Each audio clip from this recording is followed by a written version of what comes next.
Hi, this is Lou, welcome to my channel, and today I'm going to be showing you how to paint 3 mini landscapes in watercolour.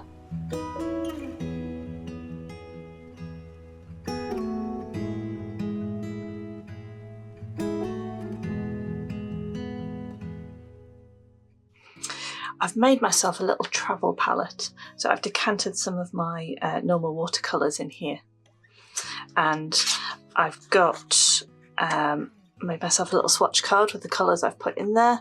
I've got a bit of a range of colours. I've got some granulating colours, and I've got new one to me, Potter's Pink, which I'm looking forward to trying out. And so quite an unusual little selection of colours, I think, but I think there's enough there to do something interesting with. And I thought I'd test it out by making some little mini landscapes. So I'm using this paper today. This is recycled 100% cotton paper. It's really textured. You can use any watercolour paper for this, but I thought these would look good for these little mini landscapes.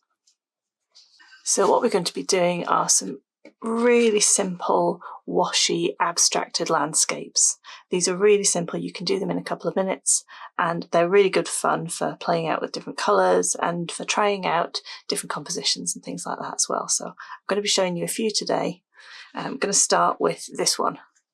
So in addition to my watercolour paper and my paints, I've just got some paper towel, a round brush, a fairly large one, but doesn't have to be huge, and some water. And I'm doing this painting in layers. So I'm going to start at the top and work down. So I want my sky to be a nice bright blue sunny sky. I'm taking some French ultramarine, adding a little water into it, but not too much because I want it to be nice and bright.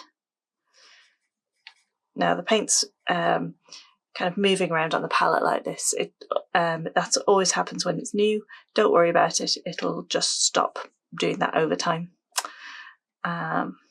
So I'm going to take my colour and I'm just going to paint a stripe of it right along the top of my paper. You can see how textured the paper is by how many of the little white grains I'm getting in it. So maybe even add more pigment into that at the top. Now, without taking any of the paint off my brush, I'm just going to dip it in the water, and then I'm going to put it flat down on the page, and I'm just going to start rolling the brush backwards and forwards. Maybe bring it down a bit, bring it back up a bit, just being quite random with it until I've got like a really hazy, curvy line at the top here, so the top of my clouds. And I can go in and adjust things if I want. What I can also do is wash my brush and just soften some of those edges if I want to. Not all of them, just in a few places, just to bring some of that blue into what's going to be the cloud area. Now I want to leave a nice bit of white for the clouds, and I want to go in with a grey. So you can mix a grey up, but I have this lunar blue, which is a lovely kind of greyish blue colour. So I'm going to use this straight from the pan. And again, I'm going to put a stripe of that along here, like that. Let's have a bit more. And this is going to be the shadow underneath my clouds. Now, quite often the shadow underneath clouds is straighter than the top of the clouds, but it's never perfectly straight like that. So again, I'm going to put a bit of water on my brush and just twizzle it backwards and forwards. And occasionally it's going up into the blue, but not all the way. And I'm just twizzling the brush like that. So now I've got a layer of shadow underneath my clouds. And again, I can take a damp brush and soften any areas that I want. Careful not to lose all of your white. I'm going to take another line of this lunar blue and just swish it underneath. The clouds in the distance look straighter and closer together. So a few lines like this, getting darker towards the horizon, like that. And there I've got a nice cloudy sky. I'm going to wash my brush and I'm going to go in with the next colour. The next colour I've got is Prolene green. You can use any green for this. Something nice and earthy works well. This one's really dark, so what I can do with that is just take a line of it and I'm just going to try and run it into the blue that I've got there. So just in a few places it touches, and that's it. Now I want this to be a brighter green, so I want to take some yellow. I've got a quinacridone gold and I've got a Winsor yellow, and it doesn't really matter which one. I'm just going to take some of that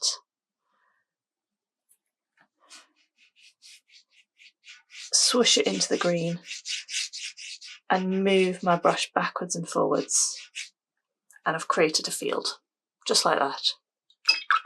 Now you can do whatever you like with this. I'm going to kind of soften it towards the edges by adding in a little bit of sepia, but again any kind of brown would work. And then I've got this lovely colour called Hematite Genuine. You don't have to do this, but it's just a grey, but when it dries all the pigments kind of separate out. So I'm just going to put in a few little rocks in the foreground in that colour.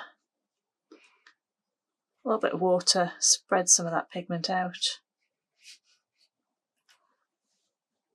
And there I've got a cloudy sky that goes into a field and then comes into kind of some kind of detail in the foreground. It may be a wall, or it may be some rocks or something like that.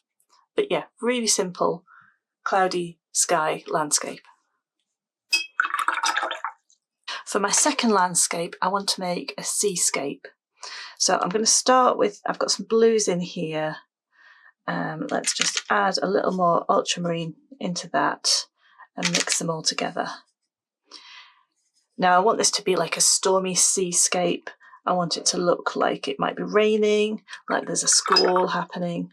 So if I mix some burnt umber into that blue, but any brown, and I get a really deep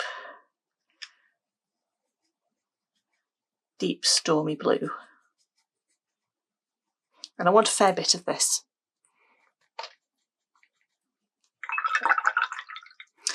Now for this one I want to wet the top of my paper.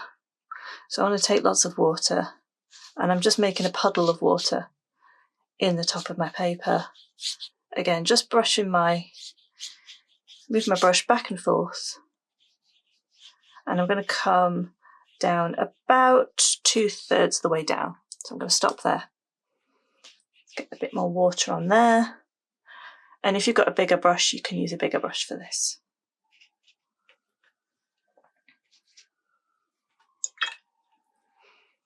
So now this mix of colour that I took up, I just want to get lots of that on my brush, and I'm just going to start dabbing it in. Mostly on the top, and then a few kind of little rows of dots and smudges and things like that.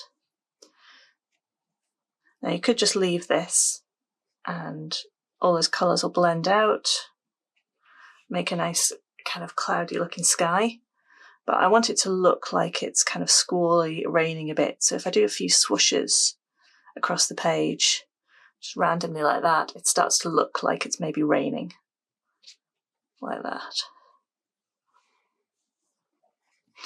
Now again, I want some more of this colour. I might add a little bit more blue into it, and I'm going to make a sea underneath. I want this to be nice and dark. And again, I'm going to do that trick of running my brush along here. The brush is quite flat, and I can see I've got a wet edge there. And I want to catch the wet edge in a few places, but leave a few gaps as well. So this works differently every time you do it. Let's see. Oh, and I've run out of paint. Let's go back again.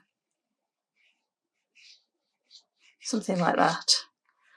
And I can just move that backwards and forwards, and I get that sense of a kind of maybe a squally sea with some light reflecting on bits of the sea. And that's it. It's that simple. So for my final one, I'm going to do something kind of pink and sunsetty. Maybe it's a desert, I'm not entirely sure. But I'm doing it because I've got this new colour, which is Potter's Pink. Add a bit more water to it, which I want to try out. And it seems like a sunset would be the perfect thing for this. So for this one, I'm going to start out by drawing the landscape first and then the sky second. So I've got this Potter's Pink. I think I'm just going to add a little bit of sepia into it, just to give it a bit more oomph. And I'm going to use the tip of my brush to draw in some kind of maybe mountain or rock formation, something like that. A bit more pigment in there. I'm quite liking the white areas that have been left, so I'm going to leave those. I'm going to bring this down towards me. I'm going to put in a swipe of that pink, just the pure pigment. And then I want to make it warmer. So I'm using quinacridone gold. Just run the colours into one another and do a little blending. And then some burnt umber. Foreground. And I can even do a little swipe of sepia too. So I can do a bit more blending of colours if I want. And while they're still wet, I can add in anything that I feel like it needs.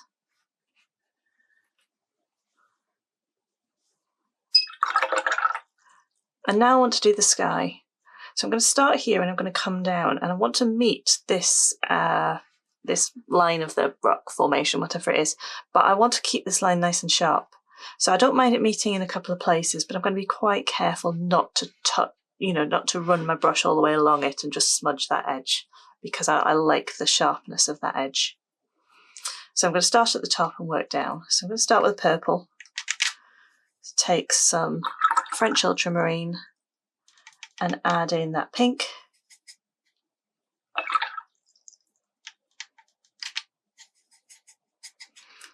And let's put a swipe of that right along the top of the page.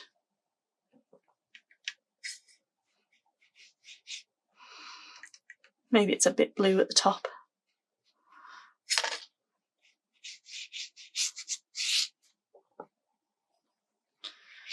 And as we go down the page, I'm going to add in a little more water, make the pigments a little lighter.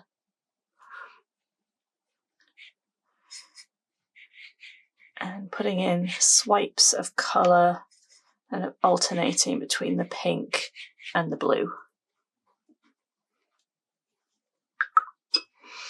I can even add in a little bit of that brown,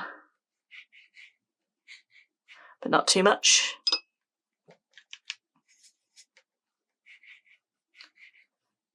Here. And then a little bit of burnt umber, just to give a bit of a golden glow in the sky. And I think that's maybe even too much.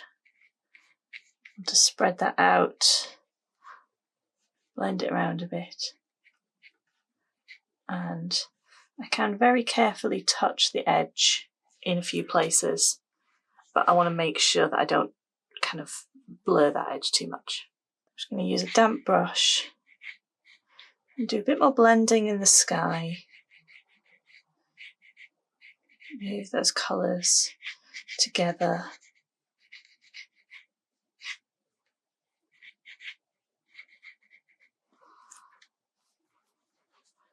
And there we go, I think I'm going to leave it like that. So there we go, there are 3 mini landscapes that you can try today. They're just about layering different colours and allowing the pigments to blend together. If you give these a go, I'd love to see them. You can post them on Instagram and tag me at Lou Rachel Davis. I do love seeing the work that you make, and I love it when you share it with me. So please keep on doing that. So thanks very much for watching. If you liked the video, then give it a thumbs up, and if you'd like to see more from me, then do subscribe to the channel. So I'm going to be taking a bit of a break from doing pre-recorded videos over the summer. I'll still be doing some live streams, but I will be back in the autumn with a new schedule of watercolour and painting tutorials. I really hope that you're going to enjoy them. So thank you very much for watching today, and I look forward to seeing you in another video very, very soon. Bye bye.